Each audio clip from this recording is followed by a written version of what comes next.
بسم الله الرحمن الرحیم. السلام علیکم. زه ناصر جمال پښتو ټي وي کې زه تاسو سره کلمه ناظرین د رمضان کې الحمدلله شکر الحمدلله زموږ د پښتنو دا یو رواج دی چې را دي خیرات زکات د سرخان لګولي په دې کې چې د دې ډیر زیات هلي ځلې وي خو دې کې کومه ګورو ویلفیر ارګنایزیشن نو پاره کې نادر ویلفیر ارګنایزیشن فاونډیشن دا هم دی یو نوم دی بهترین نوم دی او دې دلته په پچګي روډ باندې د سرخان لګولې راځي چې دې سره ملاقات وکړو د دې د فاونډیشن باره کې هم معلومات کو. السلام علیکم. وعلیکم السلام ورحمۃ اللہ وبرکاتہ.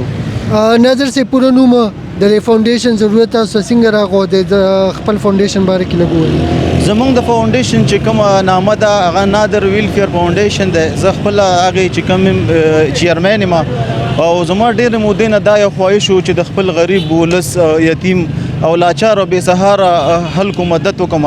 نو نن شکر الحمدلله دا دویمه اشاره ده د رمضان مبارک. نو نن زمونږ دریم دسترخوان پروګرام ده او ماشاءالله ډیر خسته طریقې سره دا مونږه سجاوو او ډیر زیات انټرنلی ماته ډیر زیات خوشحالي په دې محسوسيږي او بل ان شاء الله دا چې نیکسټ رمضان اوس مونږ سره په سونو کې کم از کم دلته دسترخوان پروګرام خلک کوي او ان شاء الله نیکسټ رمضان چې کومي کې ژوندۍ ژوند چرته وفا وکړو نو ان شاء الله د دې روډ هغه سایډ او دا سایډ ان شاء الله په 1000 کې به مونږ د رمضان دسترخوان پروګرام کوو او دا دواړه سایډ به ان شاء الله په 1000 تعداد کې او دا صرف او صرف د الله رضا د پاره او د دې مخلوق د خوشحالي د پاره او مسکراهټ د پاره دا مونږ کوو. حالي ځلې صحیح ده جی. فاونډیشن نادر صاحب تاسو ضرورت څنګه محسوس شو چې یاره وجه څه د چیرې د فاونډیشن کولاو؟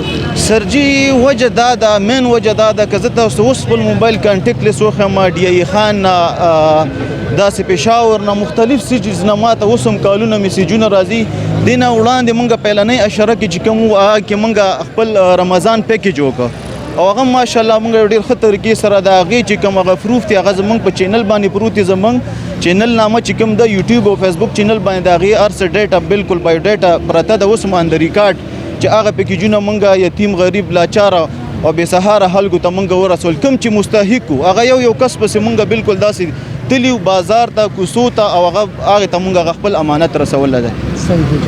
ډیره ښه خبره ده. عوامو نه اپیل تاسو ضرورت غواړي؟ عوامو نه دا اپیل ده چې ان شاء الله تاسو دې کې مونږ سره خپل پوره تعاون وکړئ. تاسو خپل هم لګ د سراونډینګ کې تاسو کا خیال وکړئ نو څومره مهنګایي ده څومره غربت ده نو دا به څنګه ختمول غواړي.